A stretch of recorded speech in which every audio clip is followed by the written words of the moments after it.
करत नाही. मी फक्त ॲक्शन घेतो जे काय आहे ते ऑनेस्टली सांगतो. तो इनोसन्स त्याच प्रसंगात पुरतं मी बोललो. बाकी यांनी मारामाऱ्याच खूप केल्यात शाळेत असताना. म्हणजे 2-4 प्रसंग मलाच माहिती आहेत. तर म्हणजे मारणं अन्यायाच्या विरोधात मी सांगतो. चांगलं प्रपोजल आहे. तुम्ही एक पी-एच-डी करून टाका माझ्यावरती.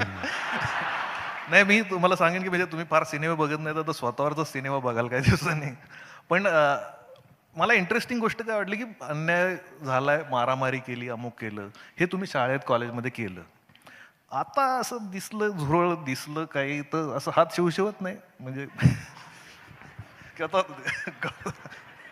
म्हणजे हात सुळसुळता म्हणून तर मी सहाय्य करत असतो. Hello. Clock it sir, clock it. जनजीवरती 2-4 दिवसापूर्वी बोललेलो आहे मी. ते खूप पुढचं जनरेशन आहे. त्याच्या नादी नका लागू. खूप पुढचे आहे. सगळं डिलेलू. मुलांचा सगळ्यात मोठा तरुणांचा प्रॉब्लेम होतो की कुठेतरी कळायला लागतं 12वी होता होता की आता आपल्याला करिअर काय करायचं, कुठं जायचं, सायन्स हे ते पुढचं. आणि नेमकं तिथंच माणसं प्रेमात पडायला लागतात. तो सगळा करिअरचा घोळ तिथे सुरू होतो की 12वी होता होताच की दिशा कुठली त्याच्यात भलत्याच दिशेला जाण्याची शक्यता वाढते. आणि असे ऑब्स्टॅकल्स त्याच्यातही सोशल मीडिया, मोबाईल किंवा ह्या सगळ्या गोष्टी आहेत. फोकस करणं तुमच्या पिढीपेक्षा ह्या पिढीला खूप अवघड झालं. इतके डिस्ट्रॅक्शन्स आहेत. तुम्ही ह्याच्याबद्दल काय सांगाल तरुण पिढीला? हे 2 गोष्टी. पहिलं जे म्हटलं की ते 12वी झाल्यानंतर करिअर किंवा प्रेमात पडतात. माझा सल्ला आहे प्रेमात पडा. Seriously I am not joking. फक्त योग्य प्रेमात पडा. म्हणजे कशाच्याही प्रेमात नका पडू. ते योग्य ओळखता आलं पाहिजे. योग्य काय, अयोग्य काय. मी प्रेमात पडलो IAS व्हायच्या, मी प्रेमात पडलो पब्लिक सर्व्हिसच्या, म्हणून जे काही मी आहे तसं आपलं कोणाचं एक प्रेम असतं. ते प्रेम असलंच पाहिजे.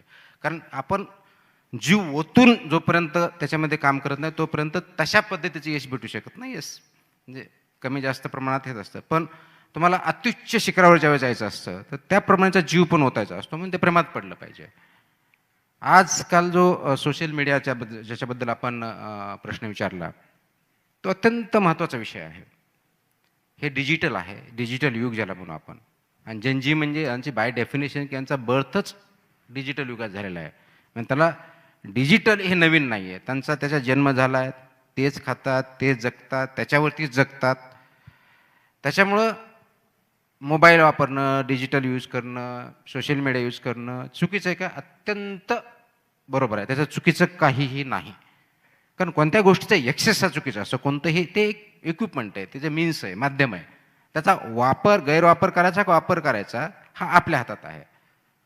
याच्यावरती एक स्टडी पण झालेला आहे की सर्वसाधारणपणे जनजीचा किंवा जे बेसिकली सोशल मीडियावर खूप जास्त ॲक्टिव्ह असतात तर त्याच्यावर ते अटेन्शन स्पॅन हा 8 सेकंदाचा आहे. इंडियामधल्या मुलांमध्ये अटेन्शन स्पॅन हा 8 सेकंदाचा आहे. त्याच्यामुळे ते एखादी रील बघताना ते 8 सेकंदापेक्षा जास्त बघत नाहीत. 8 सेकंद झाले की पुढच्यावरती जातात. तर क्लिक क्लिक म्हणजे ते मला पण आजकाल ते अंगठा वाटायला धड धड धड होतो त्याच्यामध्ये. कारण ते अंगठीने का अगोदर मी असं करायचो. मुलांनी सांगितलं असं नाही ते असं करायचं असतं. तर ते म्हणजे आता अंगठे बहादर त्या काळास आपण असं म्हणायचो. आता हे अंगठे बहादर असे झालेले आहेत. कारण तो अंगठाचाच वापर होतो. प्रश्न तिथं नाही आहे. दुसरा एक स्टडी आहे की ज्याच्यामध्ये इंडियामधला average screen time particular younger जनरेशनमध्ये 8 ते 9 तासाचा आहे डेली. 8 to 9 days. प्रश्न त्या 8 ते 9 तासाचा पण नाही आहे. प्रश्न त्या 8 ते 9 तासामध्ये तुम्ही काय करता याचा आहे. तुम्ही फक्त फॉरवर्ड करताय, स्क्रोल करताय का त्याच्यावर विचार करताय. आपण जर बघितलं त्याची ते अल्गोरिदम लिहिलेलं आहे. ज्यांनी लिहिलं त्यांना अगोदरच माहित होतं म्हणून त्यांनी ते अल्गोरिदम तसं केलं सिलिकॉन व्हॅली. हे यांना याच्यामध्ये गुंफून ठेवायचं आहे. तसंच ते अल्गोरिदम आहे. काय की तुम्हाला आवडलं तुम्ही थांबता, जे नाही आवडलं लगेच बाजूला काढता. मग ते अल्गोरिदम ते कॅच करतं. काय कॅच करतं? याला हे आवडलं आहे, याला आवडलेलं नाही, टीका केलेली आहे, हा इथं हसला आहे, एव्हरीथिंग इज देअर. हा इथं क्वेश्चन मार्क आहे, यांनी इथं लाईक केलं आहे. इतर नाही लाईक डिसलाईक केलं. हे 24 तास 48 तास 2-3 दिवस झाले की तुम्हाला फक्त त्याच रील येतात ज्या तुम्हाला आवडलेल्या आहेत, हसवतायत किंवा थांबतायत. ज्या तुम्ही रिजेक्ट केलेल्या आहेत त्या विषयाच्या, त्या प्रकारच्या, त्या थॉटच्या रील तुम्हाला येत नाहीत, पाठवला जात नाही, कारण ते अल्गोरिथममध्येच लिहिलेलं आहे. परिणाम काय होतो? परिणाम हा होतो की तुम्हाला त्या अल्गोरिथम माहिती की तुम्हाला हेच आवडतंय, असेच विचार आवडतात. तुम्हाला आवडणाऱ्या रील येतात, म्हणजे तुम्हाला तुमच्या विषयामध्ये गुंफून ठेवलं जे आवडते त्याच्यामध्ये, म्हणून तुम्ही ते कंटिन्यू करत राहता 8-8 तास, 9 तास, 4 तास, 5 तास, जेवढा वेळ असेल त्याच्यामध्ये, कारण तुम्हाला ते पाठवलं जातं. त्याचा बिझनेस होतोय, मोबाईल कंपनीचा बिझनेस होतोय, तुमचा वेळ जातोय. बघण्यात चुकी नाही, चांगलं बघायला पाहिजे, चांगलं वाचायला पाहिजे, काही प्रॉब्लेम नाही, एंटरटेन पण व्हायला पाहिजे. पण जे तुमच्याकडे येतंय त्याचा सोर्स काय याचा कधी प्रश्न विचारलाय का आपण?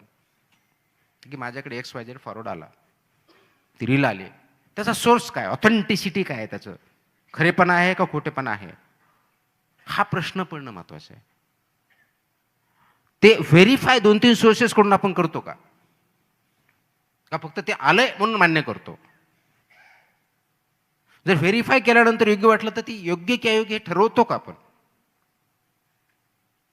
प्रश्न तिथे आहे. ते होताना दिसत नाही. जगामध्ये आपण ज्या 4थी औद्योगिक क्रांती आज जे म्हणतो, AIच्या माध्यमातून किंवा ITच्या माध्यमातून जी क्रांती आली, त्याच्यामधला हा सर्वात महत्वाचा